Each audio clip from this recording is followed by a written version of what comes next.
Good morning बच्चों, आप सभी लोगों का हार्दिक स्वागत है जनरल इंजीनियरिंग के इस वीडियो लेक्चर में।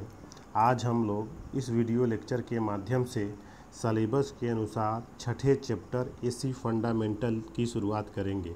इसके पिछले वीडियो में हम लोगों ने मैग्नेटिक सर्किट चैप्टर को कंप्लीट किया है और उस चैप्टर में हमने देखा था कि कैसे मैग्नेटिक फील्ड को चेंज करके किसी कॉइल में ईएमएफ को इंड्यूज कराया जाता है। ठीक है, यहाँ भी उसी से रिलेटेड कुछ बिंदुओं पर हम लोग ध्यान देंगे। जैसे चित्र में देखा जाए तो मैंने एक मैग्नेट लिया हुआ है। इस मैग्नेट में पोल्स बने हैं एन पोल और एस पोल, और यह मैग्नेट क्या कर रहा है, मैग्नेटिक फील्ड जनरेट कर रहा है। और हम जानते हैं मैग्नेटिक फील्ड लाइनें एन पोल से निकलकर एस पोल की तरफ आती हैं।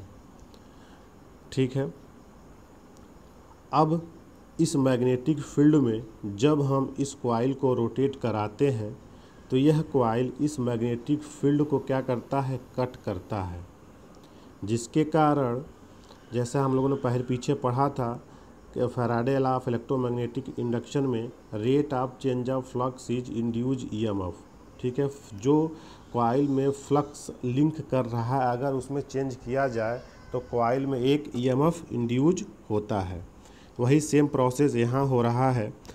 जैसे ही यह कॉइल इस फ्लक्स को काटता है तो कॉइल में एक ईएमएफ इंड्यूज होता है। उस ईएमएफ के कारण इस कॉइल में क्या हो रहा है, एक करंट फ्लो करती है जो इस अल्टरनेटिंग टाइप की होती है। जो ईएमएफ जनरेट होता है वह भी क्या होता है, अल्टरनेटिंग टाइप का नेचर का होता है।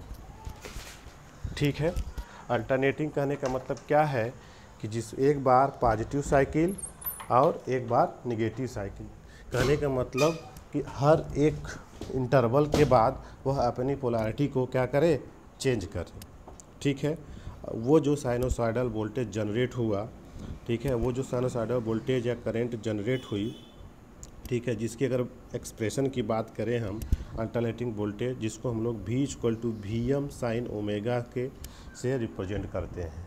V जो यहाँ स्मॉल v है वह इंस्टेंटेनियस वैल्यू है अल्टरनेटिंग वोल्टेज का। ठीक है, Vm क्या है, मैक्सिमम वैल्यू है, और ओमेगा क्या है, एंगुलर वेलोसिटी है कॉइल का। ठीक है, ये फिगर में ठीक है एक साइनोसॉइडल वोल्टेज है और ये क्या है, साइनोसॉइडल क्या है, करंट है। ठीक है, जैसे अगर इस वोल्टेज की बात करें हम, ये 0 से शुरू हो करके ठीक है अपने मैक्सिमम पीक वैल्यू को अटेंड कर रहा है। उसके बाद फिर वैल्यू क्या कर रही है, 0 पे हो रही है, फिर नेगेटिव में यही वैल्यू क्या कर रही है, फिर दोबारा बढ़ रही है और मैक्सिमम वैल्यू को अटेंड कर रही है, फिर वो क्या हो रही है, 0 पे आ रही है। ठीक है, इसी तरह क्या है, करंट की भी को हम रिप्रेजेंट करेंगे। ठीक है, अब अल्टरनेटिंग वोल्टेज और करंट देख लेते हैं। अब voltage which change its polarity at a regular interval of time is called the AC voltage. वह वोल्टेज जो अपनी पोलैरिटी को एक रेगुलर इंटरवल ऑफ टाइम के बाद क्या करे, चेंज करे, वो अल्टरनेटिंग वोल्टेज कहलाता है। अब हम इस फिगर को देखते हैं, अगर समझा जाए तो यह एक लोड लिया हम लोगों ने R, ठीक है, और इस सर्किट को हम लोगों ने क्या किया है, एक अल्टरनेटिंग सोर्स से क्या किया हुआ है, करंट, अल्टरनेटिंग वोल्टेज सोर्स से क्या हुआ है, करंट कनेक्ट किया हुआ है, जो जिसे ऊपर वाली पोलैरिटी उसको पॉजिटिव और नीचे वाली को मैंने क्या किया है, नेगेटिव कंसीडर किया हुआ है। ठीक है, अगर मैंने वोल्टेज सोर्स से इस सर्किट को कनेक्ट किया हुआ है तो क्या होगा, एक करंट फ्लो करेगी। ठीक है, जो पहले इस पॉजिटिव डायरेक्शन में फ्लो करेगी, उसके बाद क्या करेगी, अगली पोलैरिटी में क्या करेगी, इस डायरेक्शन में क्या करेगी, फ्लो करेगी। ये ऐसा इसलिए हो रहा है क्योंकि हम लोगों ने अल्टरनेटिंग वोल्टेज सोर्स को यूज किया हुआ है। ठीक है, अब कुछ बेसिक टर्म्स देख लेते हैं, जैसे इंस्टेंटेनियस वैल्यू क्या होती है। The value of alternating quantity at any instant. ठीक है, किसी भी अल्टरनेटिंग क्वांटिटी की वैल्यू एट एनी इंस्टेंट, ठीक है, वह इंस्टेंटेनियस वैल्यू कहलाता है। ठीक है, जैसे मान लीजिए ये अल्टरनेटिंग वोल्टेज है, ठीक है, ये अल्टरनेटिंग वोल्टेज सोर्स है, और इस अल्टरनेटिंग क्वांटिटी में किसी भी समय अल्टरनेटिंग वैल्यू अगर लिया जाए तो वो क्या कहलाएगी, वो उसकी इंस्टेंटेनियस वैल्यू कहलाएगी। ठीक है,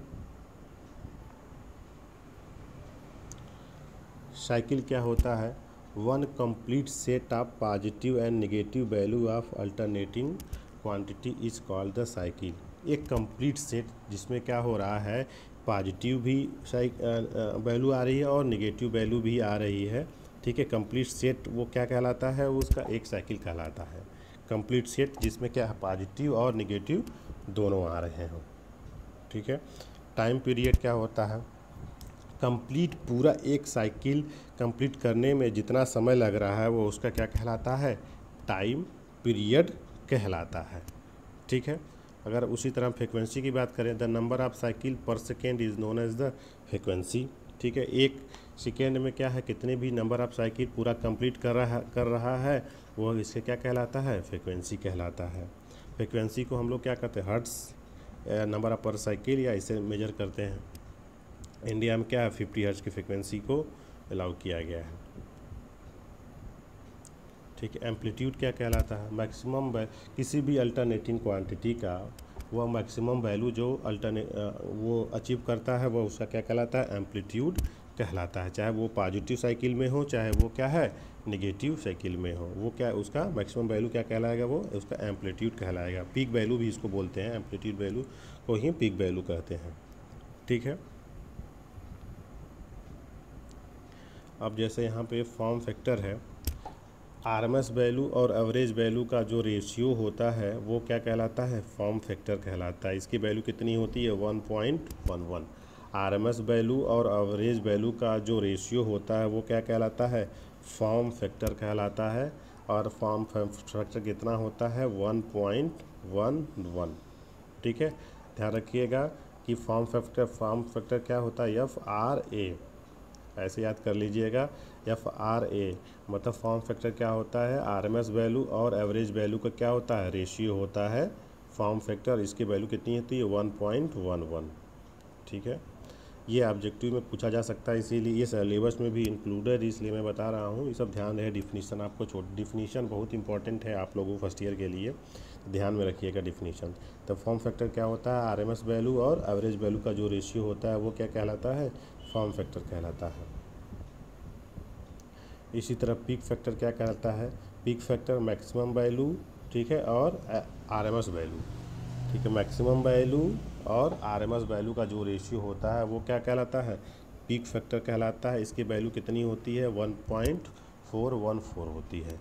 मैक्सिमम वैल्यू और आरएमएस वैल्यू का जो रेशियो होता है वो क्या कहलाता है, पीक फैक्टर। फॉर्म फैक्टर क्या होता है, आरएमएस वैल्यू और एवरेज वैल्यू का रेशियो। ठीक है, आरएमएस वैल्यू और एवरेज वैल्यू का जो रेशियो होता है वो फॉर्म फैक्टर कहलाता है। Peak factor maximum value, peak है जो ऊपर देखो मैक्सिमम आएगा। ठीक है, maximum value upon RMS, root mean square value, तो वो क्या होगी, आरएमएस वैल्यू नीचे आएगी। ठीक है, इसी तरह से आपके ऑब्जेक्टिव क्वेश्चन भी बन जाएंगे कि फॉर्म फैक्टर किसका रेशियो होता है। ठीक है, 4 ऑप्शन आपको उसमें मिलेंगे उसी तरह। ठीक है, पीक फैक्टर क्या होता है उसमें भी होता है, या पूछ लेगा फॉर्म फैक्टर की वैल्यू कितनी होती है, पीक फैक्टर की वैल्यू कितनी होती है। अभी जब चैप्टर ख़त्म हो जाएगा तो मैं आप लोगों को ऑब्जेक्टिव क्वेश्चन भेजूँगा, उसी तरह से आप लोग हल कर लीजिएगा और थ्योरी पढ़ते रहिएगा। ठीक है, तो आज के लिए इतना ही, धन्यवाद।